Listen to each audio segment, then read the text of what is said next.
my senator said, hey, can you find that time that I said this thing on the floor? The floor is filmed every day, 12 hours. I had no way to search it at all. So I had to go, when was that? Look through. The shortest amount of time it's ever taken me to find something is like 45 minutes. I had to send this link of an 8-hour video or whatever it was and say, go to this hour, this minute. And then I said, hey, maybe Senate does something. So I reached out to Senate Resources and said, hey, can I get a transcript of this? Take about a week, but we can get you a transcript. What minute do you want? And then we'd have constituents ask for it too. And I thought, AI can do that for sure. And that was really early days. And I thought, having the transcripts available and being able to index to points would save me hours. And it would also help me accelerate my work because I could do that so many times and I could win any debate because I could go search back through history and find times that things had happened, or I could learn so much more. And spend your time on substance rather than this admin task. Because in the Capitol, most of it is you have to go negotiate a bill or you have to negotiate a subject, but you can't know without the facts. Getting the facts, AI is so good at getting you the facts, like really quickly. So that was the first idea. Everyone I know would use this. This is something that would save everyone I know so much time. And I started saying, hey, if I built this software, what would you pay for it? And they're like, I'd pay $2,000 a month for that if you could build that. And I was like, okay. So I ended up getting 500 people that said that to me. And I was like, all right, we need a now co-founder who's a technical co-founder. We've got something here. Laura, thank you for being here, first of all. We are at your podcast studio. I've taken over. I've hijacked your studio. This is wonderful. Laura's podcast, Bills in Business, where you talk about, I think, primarily business, but also some of the legislative action. But through USLege, you're using, just to explain it, it's AI and making it easier to access this just a tremendous amount of information. But before we get into that and what you're doing now and how transformative it is, talk to us, if you will, a little bit about your upbringing and how that influenced you as a founder and entrepreneur. You definitely have to have a competitive spirit. And then I do love to win. That has definitely always been in me. I grew up in the UK. So I was born and raised in a little village outside of Cambridge in England. And my dad's an entrepreneur. He always was real hard worker. And then I had an amazing mom who stayed at home with us, who's like my biggest cheerleader ever. And I credit them to my parents, of course, and how I was raised. But one of the things that stood out to me when I was growing up was all kids want to follow along with the trends. As a founder, I feel like you always have to be okay to go a different path and be okay to be ridiculed and be okay with rejection. And you have to have this like grit in you. And my grandparents said, so I grew up in the UK, mom's American, dad's a Brit. And so I grew up visiting my grandparents in Texas, who were from Germany. So they were immigrants in the US. And every summer I would have the best time. So I always knew I wanted to move to the US. So you would visit Texas in the summers. Okay. But visit Dallas and loved it. I loved the heat. Everyone was so warm. I loved that part. Because I've always been very warm, and people in the UK would maybe be a little bit more stoic, you could say, a little bit more. They're not as bubbly. So there were times I would come here, and whatever the fun trends were in the US were different to the UK. One of them I was really obsessed with. I loved Hello Kitty. So I remember in middle school, I went in to first day back after summer with a Hello Kitty backpack on wheels.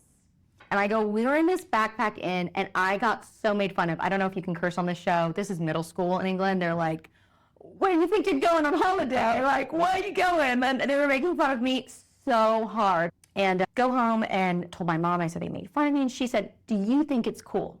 I said, yeah, I think it's so cool. I love it so much. Then it is cool. And so I'm so grateful and blessed and happy to have a mom who was like that with me, because I know I will do that with my kids. And you're saying, I guess the translation in that for an entrepreneur and founder is, who cares what other people think? You can't care. You can't care. You have to not be, now you have to care enough to want to get the deal and you want to get in the investment and want to serve your customers and do that. But I think you have to be okay to be bold and be brave and just get out and not really care, go against the grain and not be scared to do that. I think that's what I've seen in successful people in general, is those people who they start with no followers and they go and grow their audience. Starting a podcast is a huge leap, right? It's a belief in yourself that you're doing something. Starting a business is a huge leap in doing that. Growing up, I was around that. And then I was in theater. So I was really interested in politics and theater in high school. And so I did both of those. Theater really helped prepare me, I think, for debating, for public speaking. And I love doing that now, presenting in a lot of ways. And it was between, do I go into politics or do I go into acting? I was like, I'm pretty money motivated. I don't know go into acting, but I don't know if I'll really make it there. So no, DC was definitely a goal of mine, and knew I had such interest in coming to the US. So started looking at different universities, and my parents did not want me to go, but really felt that it was just the best opportunity for me. Was there a reason they didn't want you to go? Just because they didn't, naturally, you're their daughter, they don't want to leave, or was there something specific? Of course. I think it's very much the unknown, right? Neither of my parents went to college. They didn't necessarily know the system, but also me being far away is the main thing. Sure. Like, it's a lot to go to another country and then go navigate all that on your own. But I felt like I was tough and I could do it. And I would just look back at like little 17-and-a-half-year-old me like, okay, let's move to the US. And they were like, crazy. My grandfather got really sick, and his dying wish was that I was in the military. And so I thought, you know what? That would be great experience for me, going to politics. So I enrolled in a military prep school for the Coast Guard's the military I chose, and it was my grandpa's favorite. After about 3 months, I knew it was not for me, but I stayed for the year. So I did that year at the prep school, and then about 6 months, they allowed me to change my major, and I got so many credits that year. I did 2 years worth of all my math science classes out of the way, and then I transferred to the University of Alabama and was in a sorority. So had the complete 180 from doing the military experience, and that was an amazing time.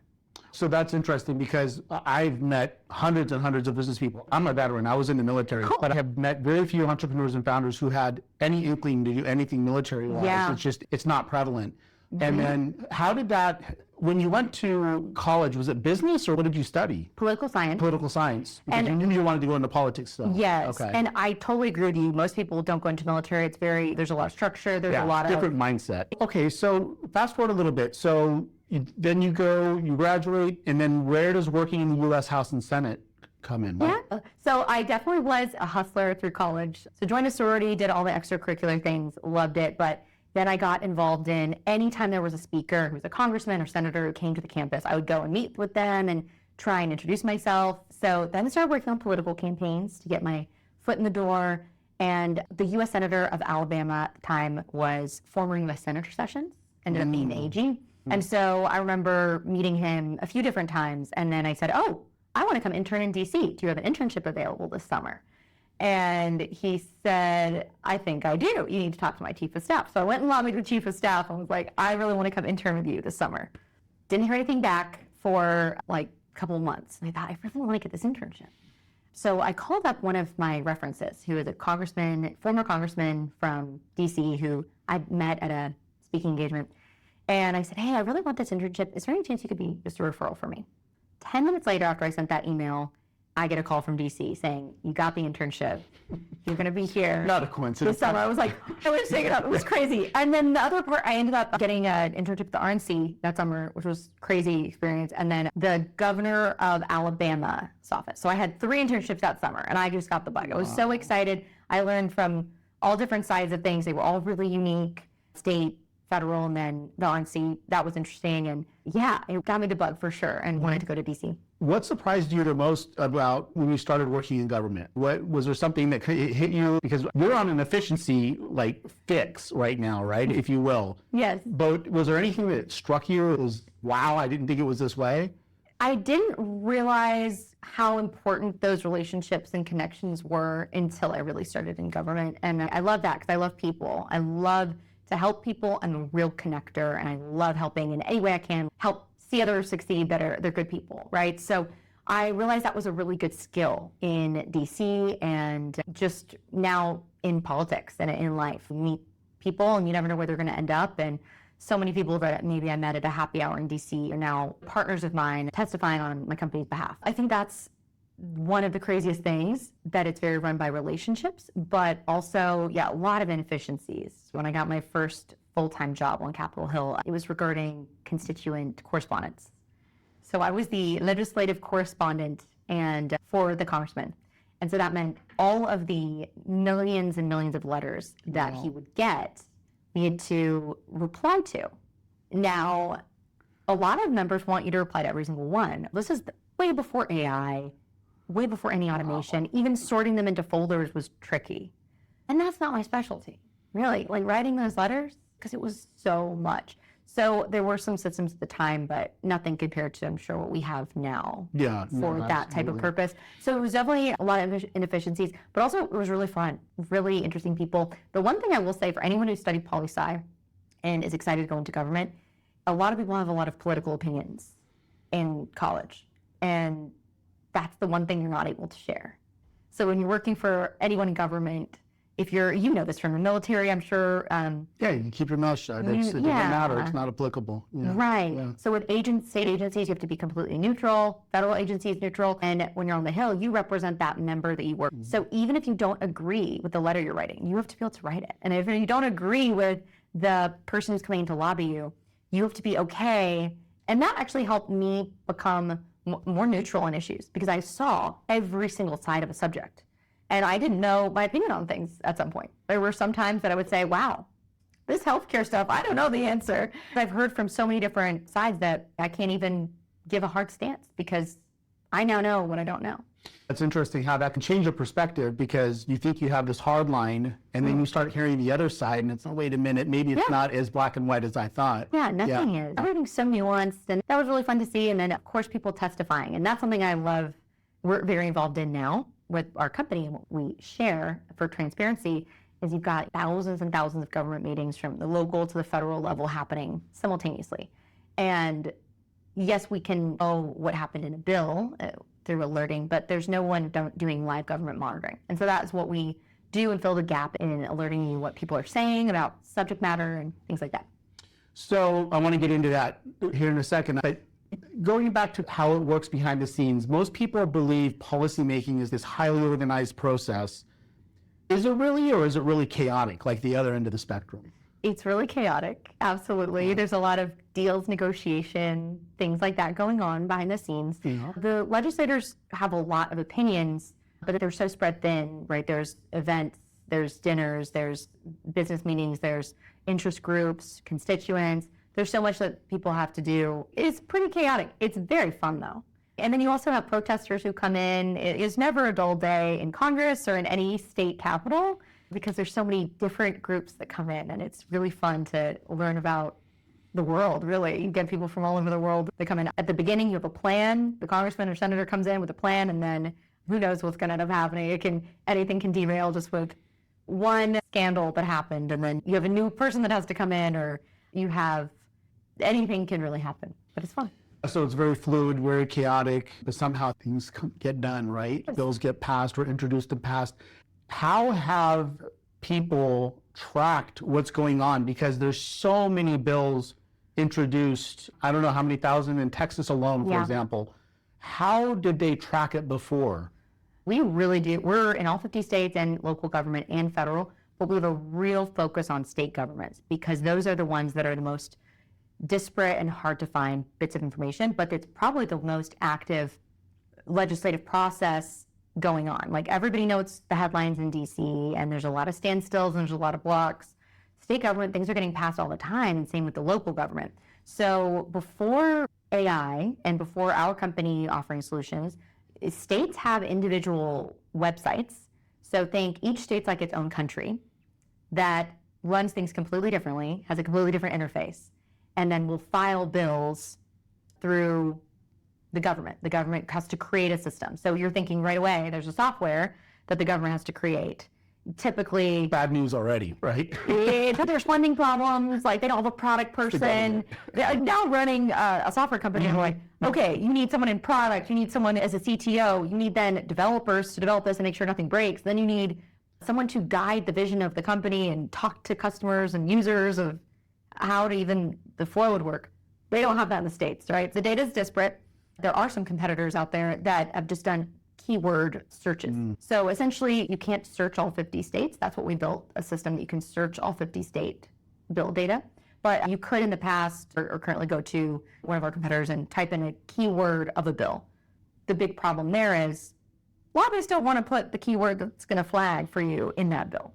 I was a lobbyist, I know. A lot of them are attorneys, and a lot of them will finagle the language so that that word you're looking for isn't what's ever going to show up in the bill. So it's very hard to know. There's a lot of relationships, and then the bills change, right? There's 15, 20 versions of some bills, and one version could be completely innocuous. And then 5 versions later, it becomes a Christmas tree of amendments, omnibus bill that is just, that's how people sneak things in. So with AI, what's so cool is you can do a contextual AI search. So even if it's an acronym or a word, anything that would be similar and relevant will populate. But then also as bill versions change, it will then reflag for you, matching, using AI, like contextual. Pretty much instant, right? As soon as it's uploaded, changes. it'll, They're called zombie bills. That's when they rise from the dead. They were completely fine and then they went crazy. But then also when you're hearing about a bill in a committee, the old way was you had to go to the state site, find the video if it was available. Sometimes they don't post it for days after the hearing. That's very valuable information and time wasted if you can't get in there as a lobbyist or any kind of interest group. And then you'd have to click through an 8-hour hearing to try and find the right point that you were looking for. Very inefficient. And that was like a year ago. Yeah, it's a very inefficient process that we are making efficient. So basically the policy system was just drowning in information because that's one bill. Go find that video. But then there's so many. It's literally across the country, hundreds of thousands. But within Texas, it's thousands, right? 12,000 just in Texas alone. Now we're working with companies that represent all 50 states. And even though they have the budget to, they aren't going to send someone up to Alaska unless there's a real need. So there's really big corporations with 5-person lobby teams. And I don't know how they're tracking things across all states and local, because local and regulatory side, there's also rules changing. We give access to the state agency information too, and videos, because things that happen in rule, you can't lobby the agencies, you can't lobby them, but they can change a rule like that. So that is also very important to track the regulatory side. It's very complicated though. What you said is people are getting too much information that's not handed to them on a silver platter, contextually relevant. Yeah, you drown in it. I don't know how else to what another analogy. Sure. But, okay, so are there statistics? What percentage of laws are passed that people or corporations just, they had no idea it was coming and it really affects them? I talk to people like that all the time. And that's actually the reason we have success. I don't have any stats or numbers for you, but every single customer and prospective customer I talk to says, hey, this happened and I missed it. I had something happen that I missed, and this is why this software didn't work for me. Or I can't afford to miss something. A contract lobbyist who represent multiple clients, their client will let them go if the client finds out about something before they do. So there's a lot of challenges in the space of just keeping up with data. And some teams that have 100 people still can't monitor 3,000 meetings a day. Yeah. So it's impossible. It's impossible. I would say, you let me know. Is this too strong a statement? It's impossible to monitor what's going on a legislative basis in a state without these kind of tools, without USLege. Yeah, actually. We are the first people to do live government monitoring. So we have a feature called Radar that we transcribe everything and then we automatically scan it through a system. So say Airbnb. They're focused on short-term rentals, VRBO. That's a really hot topic right now. And I know this because I put in a radar alert that scans every single government meeting across the country and then lets me know when Airbnb is mentioned in a negative way. I have to turn it off because they're talking about short-term rentals, trying to ban them across the country in different cities and counties and at the state level. So yeah, you can't have enough people. And even the big teams, maybe 100, 200 lobbyists for really large policy teams is the max I've seen. It's impossible. It's actually impossible, yeah. That brings a question like how far a level you go down, right? Because we talk about state and local, but there's no way you're going HOA because HOAs are banning short-term rentals too. So where does it stop? Is there a certain size municipality? We have something on customer demand. So if a new partner comes on and says, hey, all I do is MUD districts, municipal utility districts, then they'll say, great, which ones do you want? And we put in a min for them. So it builds a library for everybody as we do that. But typically we'll get the largest counties, largest cities, and then of course like the legislative and regulatory videos. But then there are some really nuanced school board meetings. That's pretty micro. Yeah. That's down there. Yeah. There's a lot of lobbyists that are interested in what happens there, and a lot of what's talked about is then put into legislation. Give me an example. Why would anyone care about a school board meeting? Pepsi wants to put up a billboard on the football field? What are they concerned about? Typically education lobbyists, so think of different types of schools, whether it's public, private, or charter. There's so many different types of schools that want to know what's happening. Advocates, for sure. I would say anyone in education policy space. There's a lot of even think tanks, associations, and the schools themselves. And schools have lobbyists. So that's an interesting one, too. Yeah, no, I didn't know that. Okay, so you identified a problem. Yes. You're in government, you're like, this is silly. People are drowning in this information. Yeah.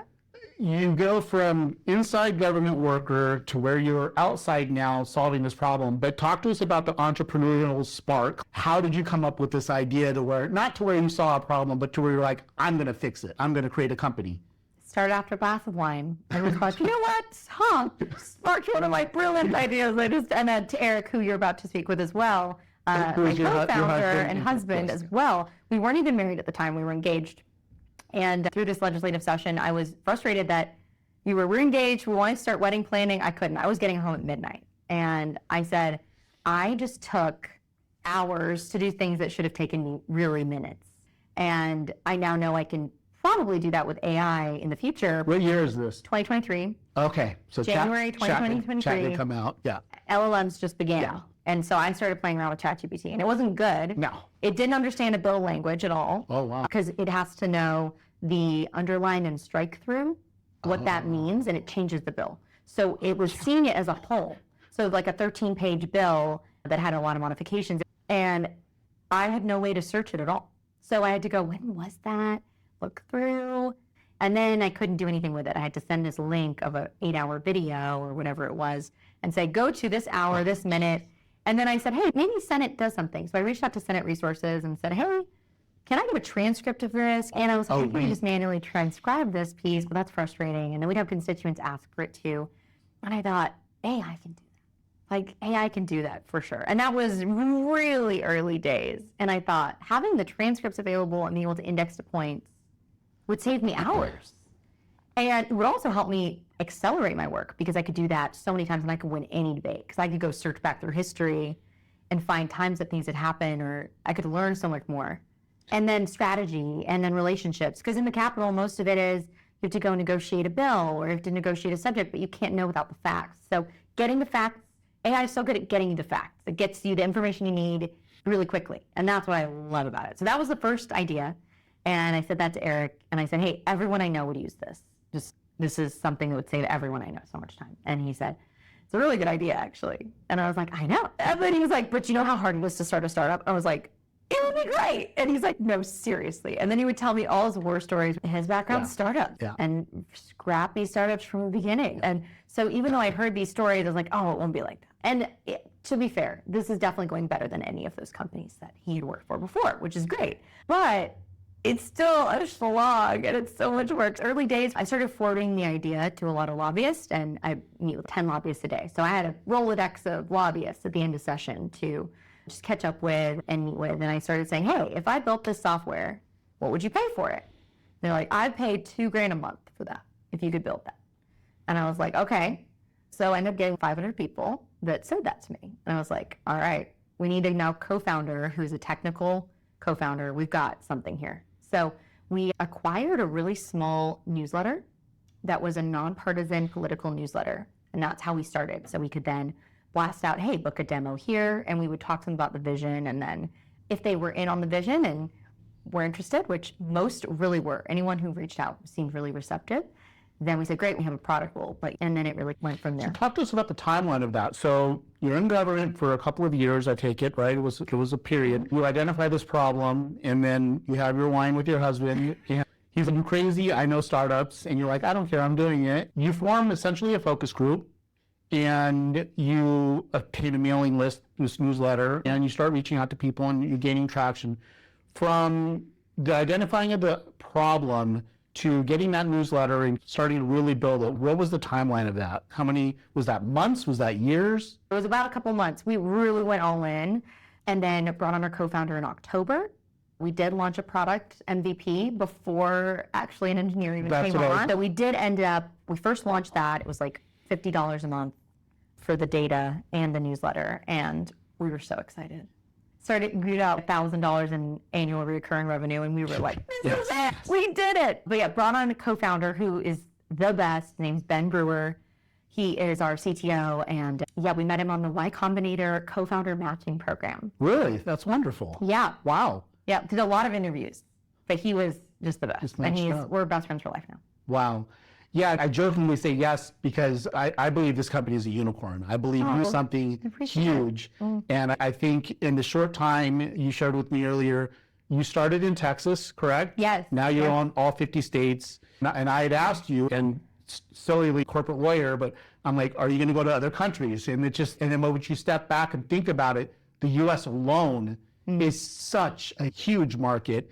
You're just getting started and you don't know what's going to come from what you're doing. But do me a favor now and just explain in a couple of sentences what USLege does. Yeah, so we make access to really hard to find information accessible. So we live government monitor all of the different regulatory, legislative, city and county meetings, and then we alert people what happens. So that's anybody from government agencies themselves who are looking to access the information on video, but also on legislation, on the regulatory side.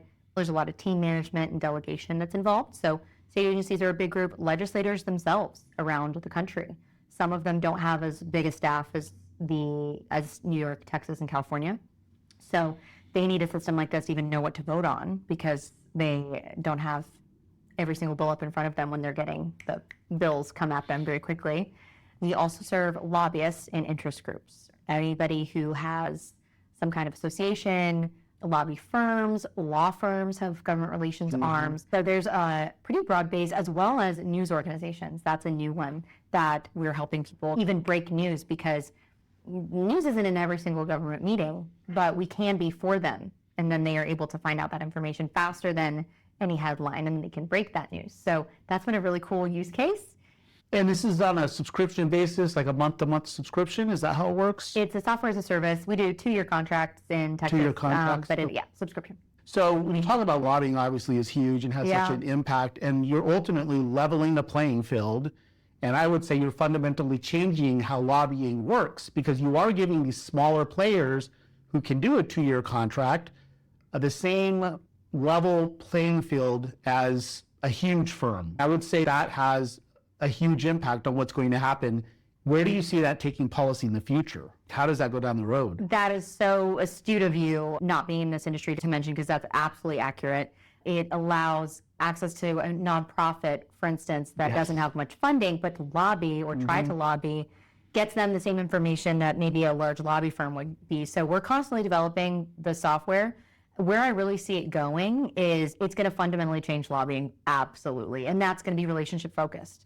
People will hire lobbyists to go and make the deals, negotiate, get bills passed, but they'll be able to take on double the amount of clients. We've already helped a lobbyist who was a legislator double his revenue from using our platform with 0 extra hours work.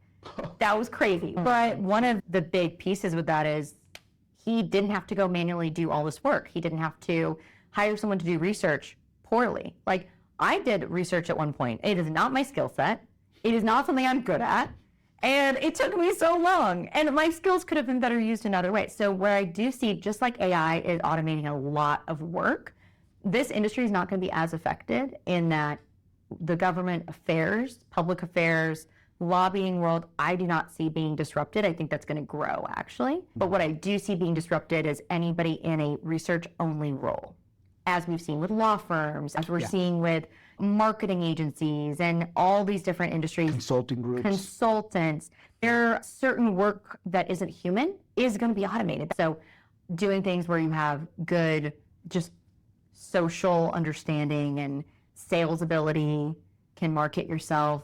I see it becoming a more creator economy in the future, where like everybody has their own thing that they're monetizing. I don't see big companies, like the big tech companies, existing in the future as much as there'll be a lot more players.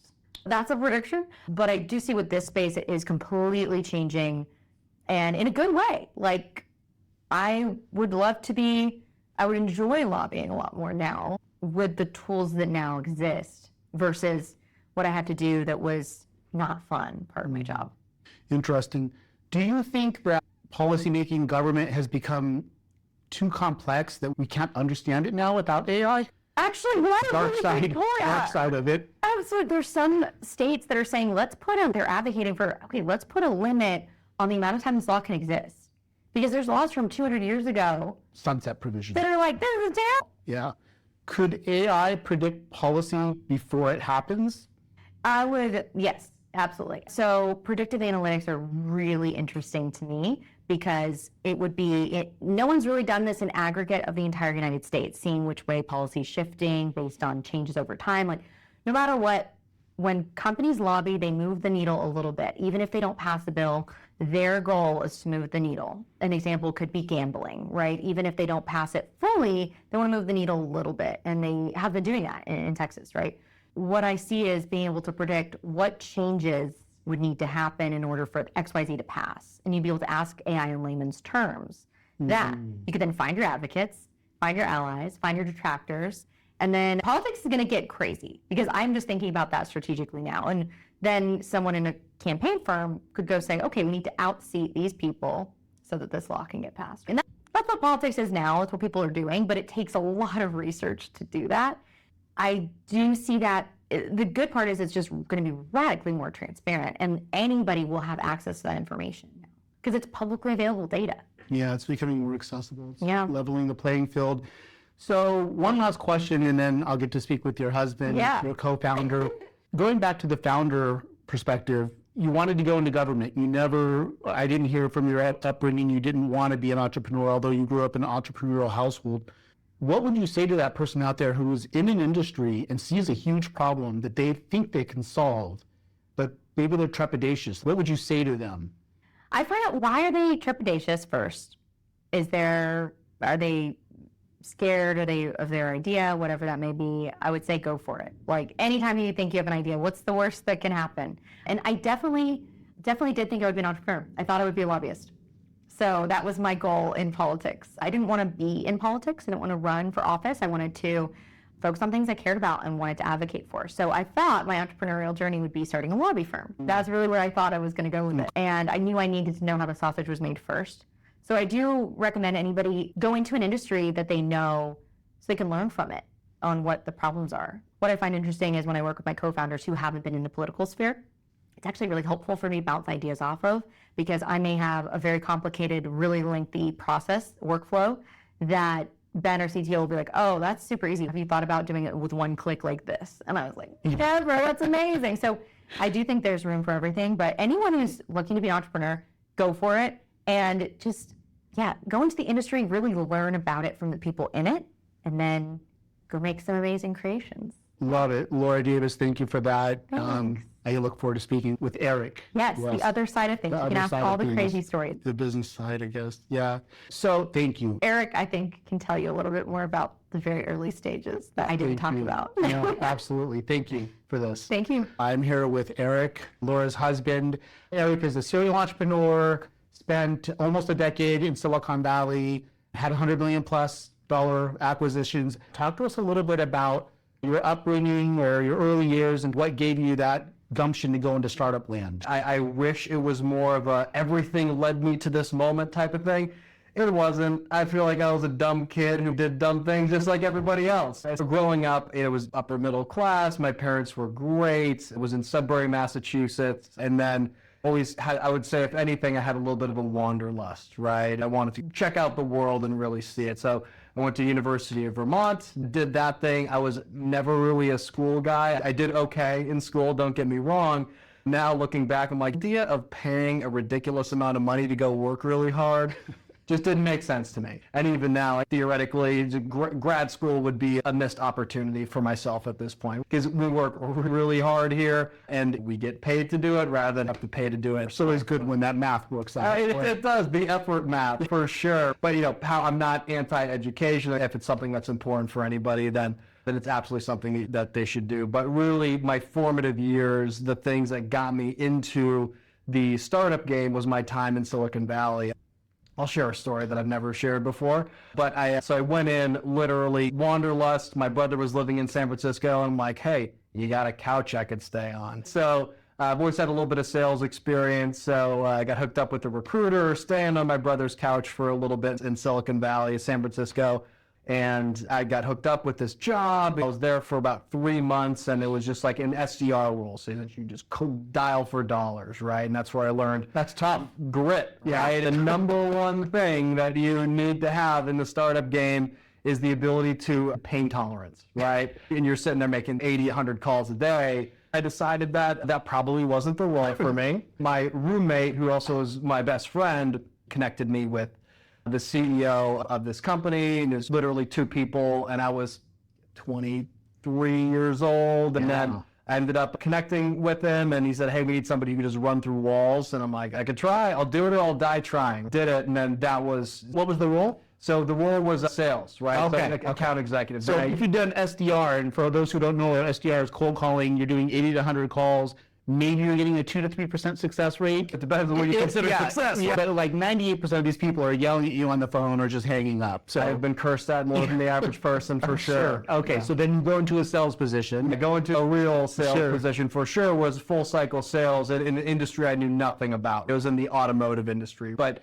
bottom line is that if, you know, it is very much where there's a will, there's a way kind of situation here, and that no one at that company knew anything about the automotive industry before we jumped in. We just said, hey, everything's being sold online, probably going to have cars being sold online as well. So essentially what we developed is a system that would give a checkout experience for all the components of car sales. So car dealerships worked with us. And 7 years later, I was really running sales for that company. We were acquired for $100 million, right? So at that point, that was in Silicon Valley. They said, hey, we need somebody to go open up the office and really lean into the Austin world, which is where we were opening up that sales office. But I did everything at that company from bottom to top. I sweep the floors. I was a chief janitor. So we did whatever had to be done. But then it was acquired by Upstart, which is a publicly traded company. It was a nice liquidation event, as they say. And that's really what cut my teeth. But there was, that was one of the hardest experiences I've ever done.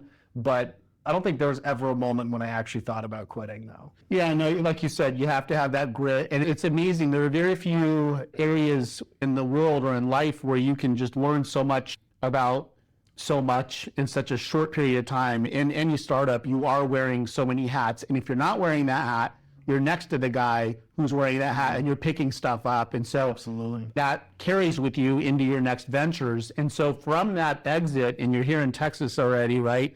What happened? You leave the company. What happened for USLege, or what happens then? Yeah, I knew after it was acquired that I put in my time. I did my work here. I had a great resume builder, get some confidence behind me. So then I spent time doing a couple things, right? So I founded another company that was selling cars essentially. We worked in the automotive industry and ended up going full cycle, actually did pretty well at that company. The market changes, the cost of vehicles just cratered after COVID. So that wasn't quite a viable company at that point anymore. Ended up consulting for quite a few companies as well, because there's very few people who know how to get the first couple customers in this game here, right? You have to define product market fit. You have to have 1,000 conversations. You have to be told that your idea is bad and not take it personally, and then rework it until you can find a way to make it work. So I did that for about 3 companies, getting their first couple customers and really showing them, hey, this is how you penetrate the automotive industry.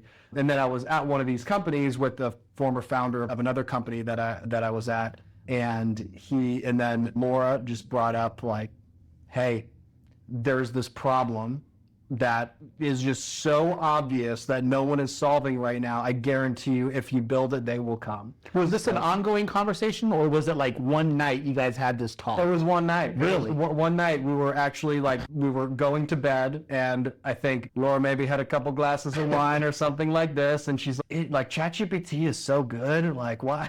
How has no one done this and this? She named all the problems, and from my perspective, if I hear, okay, if there's a problem that a very large group of people is running into and that they're willing to pay for it, have the means to pay for it, that is the equation for a really good company right there. So she just brought it up, and then it just happened. It just happened. And then 2 years later, a little over 2 years later, we're working with the majority of lobbyists in Texas. We're in all 50 states. We have a really good reputation. So I was glad I listened to my wife on that one for sure. It's funny how that works out. I know, right? So what did you learn from your prior success in startups? And then I think the best founders are also ones who've had a bit of a downturn and experienced that. What did you learn and take away from those experiences that you think have helped contribute to the success here? Yeah, so there's very tactical things that I could say, which I could say a couple of them, like how to find your first couple customers and how to, there's something called the mom test. If anybody works in software is listening right now, the mom test is, okay, if you're my mom and I'm like, hey, I got this great company idea, you'd be like, that's great, sweetheart, right? And a lot of the time you get that motion when you're asking people about early stage. Oh, this young kid is making some stuff happen. So people lie to you. Nothing happens until the credit card is charged, right? Until they're actually paying for the actual product right here. But that doesn't mean you still don't have to ask the questions before it was built, right? So I would say the motion of starting a company and getting your initial first customers is saying, hey, what's the biggest problems that you're running into? Ensuring that you have somebody, if we're talking software, that's my game, who's somebody on the technical side that can actually build the thing that actually solves it, and then get them to pay for it. Have them sign LOIs, letters of intent, and actually go as hard and fast into something small that you've built that's good enough to have somebody pay for it as you can. You have to follow that strategy. Otherwise, you get a bunch of engineers saying, oh yeah, this is a good idea, but they don't actually speak to customers, and then nothing actually happens. Interesting. I've never heard of the mom test. That's spot on, though. You're right. And the most objective feedback you can get is, are they spending money on it? Absolutely. So those are some of the tactical things, but I would say the thing that would is in line with grit, but nothing is ever as good as it seems, and nothing is ever as bad as it seems. There's times when my team and I would talk about stoicism and being hard-nosed a lot. We've been copied, like blatantly plagiarized a couple times, and it is what it is. It can get you in a little bit of a funk for sure, but just focus on yourself no matter what is thrown at you. It's not end all be all. Nothing's done until the acquisition is made or you go public for a liquidation event. And that's why one of our company tenets is celebrate the wins and then plow through losses, because it happens. You have to be ready with the ups and downs. And it's tough as a founder, as an entrepreneur, to stay focused when you do have that noise of people copying you. And you need to just keep it home and realize execution is what matters, right? Ideas are cheap, execution is very expensive. And I think that right now, especially with AI, right? I have conversations with investors all the time, right? And they say, like, how is what you're building right now not going to be built by Claude Code? And to me, it's almost funny to hear that in that respect, because number one, we spend so much money in data costs, just data storage, AWS, all the above, all the pipelines into these different systems that we have. I think it's interesting to say that it almost is like the robots are taking over. It's Claude's going to build and replicate what you have, but it's tougher than that. The execution, clearly, the relationships, staying on top of things, because just because you build something, the ongoing maintenance is necessary. And relationships, right? That's one of the things, the premise of our company is that we're going to replace the admin work, right? If somebody is making, some of our customers are making more than $1 million a year to their pocket, right? So every hour that person spends doing admin work, typing up a message or an email, right? That is, like, their hourly rate is very high, right? So it's very important for them to be as efficient, as effective as possible, which is mind-boggling to me when you get people who are saying, like, hey, I don't really use artificial intelligence right now at all. And a lot of the time, we're the ones who show them it for the first time. There's been a couple of people who thought we invented AI, which is pretty funny, but we correct them quickly. It's amazing because the adoption rate, Wall Street Journal and New York Times, I can't remember, last week did a big graph. It was a very good article, but they had a graph and they showed the adoption rate in businesses of AI, and it was minuscule. We're in early days here, early days. That is hilarious, though. That's good. So you get the first couple of customers, extremely difficult, right? So you're either having to tweak the product or tweak your pitch of it, right? Or a little of both. Whatever it is, you get the credit card charged, the LOIs are signed, everything, money's in the doors. Okay, this is what we're going to do and replicate. The engine's starting. What's the next step? Next step is scale. You need to hire the right people to be able to handle that. Generally, though I'm a very lean mentality business person, I make sure that we're not burning. Any venture funded company burns cash. It just is a normal thing. I make sure we don't burn that much cash. And generally, what we do is we burst at the seams in a certain area until we cannot do it anymore, and then we hire somebody. Like in the beginning, it was literally Laura, myself, and our co-founder, Ben. And I was doing all of the sales, all of the account management, all of the customer service, and I didn't have enough. Really what I needed to spend time on is getting more money in the door, right? Getting more customers, right? That's what makes you venture fundable. That's what makes you profitable. And then at that point, I said, okay, what is the thing that I can hand off? And generally my math on this is, if I can hand something off to someone and they're going to do 90%, 80 to 90% of the decisions that I would make in that specific area, then that is absolutely something that I would hand off, right? So first thing we did is we hired an account manager, right? Somebody to come on, get people onboarded, do the training. It's very time consuming so that I can do the sales side. Then we started getting a lot of deals coming in and I couldn't handle it all, right? I couldn't do it all. So then we brought on a salesperson, immediately freed me up so I can actually do. We kept going in that motion, and now we're at the point where there's people on the team who we had to hire because they're going into avenues that I have no skills in at all, right? Marketing, never studied marketing in college. Why? I'm not a school guy because I still don't know the 4 P's of marketing. I'd probably fight through it if I needed to. But then now we have some executives on the team that are really leading the charge in that area and really doing a great job, right? But as a whole, some of the mistakes that I've seen, and this is what happens if you get some kind of late career people who are used to managing as starting companies, the first thing that they do, hire people. Some companies that have had the best engineers and the best salespeople as their leader, and then they hire people to do sales and engineering on their team, and they burn cash 3 times as fast because they're hiring a whole team under them instead of just doing it themselves, being a little bit more lean, mean, figuring it out themselves. I would imagine that lesson came from that, or you liked that before? There was those before. So the company that I was at, Prodigy Software, learned so much from that experience. That company, they definitely put out a brave face a lot sometimes. That company almost failed at least 2 times. Like I had somebody come up to me and say, hey, we got a problem right now, and then we need you to solve it. But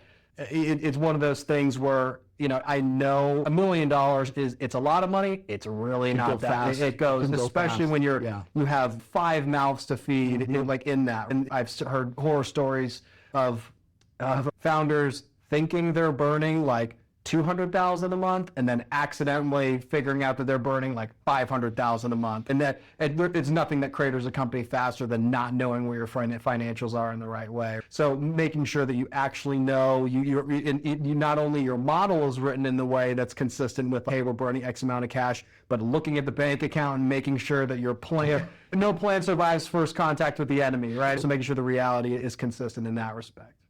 Interesting. Wow. Yeah, no, it's funny how that math never works the other way, where you think it's 500,000, but it's 200,000. So you have such an advantage as a serial entrepreneur in having learned these lessons firsthand, not in academia, seeing the impact of it, and having taken it and seen it all the way to $100 million plus exit. And I don't know if you can share or not, and who knows what the future holds, but what are the plans for USLege down the road? So we have a couple avenues here that we could go. First thing I'll say is that any entrepreneur who's at a 2-year-old company who tells you exactly where they're going to be in another 2 years is either naive or lying to you. And if I were in a VC, I actually say this to VCs all the time, is like, what's your plan for an exit? And frankly, it's a trap, because if they say, oh, I'm looking for an acquisition at this point, then they're like, oh, not enough, right? So I tend to try to stay away from that question. But the thing that I am very confident about, that I can absolutely say, you know, for sure that we are going for, we're trying to build a sustainable business, right? We're trying to build a business that helps people, that solves problems, right? And the best companies are ones that zone in on a single or maybe 1 or 2 things, the biggest problem that a specific industry or group of people is facing, and they relentlessly execute on fixing that exact issue right there. So, you know, we want to build a business, right? Just so that we have options, right? If I want to go be profitable, I could have this business right now be a very profitable business, right? But we're choosing to go beyond that, reinvesting every dollar and then some into the actual development of the product, into our customers, and improving that process right there. I love it. I love that you're laser focused. I love that answer. Like I said earlier, I've been married 28 years, and I have started a business with my wife, and we had a 7-figure exit, and then we rolled it into another company, and we lost it all, and we've rebuilt back. Been there as well. Yeah. So. And so you learn a lot from both sides, but there's nothing like having a great partner, but it adds a dynamic when it's your spouse. Talk a little bit about how you guys adjusted to that, because you guys were not working together, and how has that been? It has pros and cons for sure, as I'm sure, but the good stuff about it is that when you win together, frankly, Laura and I, we work so much that if she wasn't doing this with me or vice versa, it would be very challenging to have a very healthy and good relationship for sure, because she gets it. And if you're spending all these hours, you can just say, hey, this customer is having a problem, she gets it. If I have to go run on a plane and then go figure it out, we don't have kids yet also, which very much helps in that. Celebrating the wins together is awesome. And then I will say, to an extent, being there for the losses and the difficult times is good. But anybody on the team, I can say, hey, you messed this up. You need to fix this. Let's get on it. What's the plan for the future? I have to say things a little bit differently to my wife. So there it is. Laura's great, and it helps that how great a reputation she has. Everyone knows her. She's the face of the company. This is the maybe second podcast that I've done. This is the 100th one that she's done. I'm more of a behind-the-scenes guy, and she's speaking at South by Southwest, and she's able to really harbor these relationships in a really awesome way, which is great. So there's a lot of challenges, but as a whole, a net positive for sure. And we need each other very much. She knows she's the domain expert. I've never worked a day in politics before this in my life, so she's able to guide us in that direction versus myself. I've made a lot of mistakes when it comes to the startup life that I've been able to learn from. It's wonderful because there's very little overlap, but there's so much. You guys each bring strength to the business, obviously to the relationship, and there's obviously the underlying trust that's there, and you can have frank discussions. I think you guys are a unicorn. I share that with Laura. I'm excited to see you guys grow. I'm grateful for your time and her time, and it'll be exciting to see how the company progresses. Eric, thank you. Thank you for this.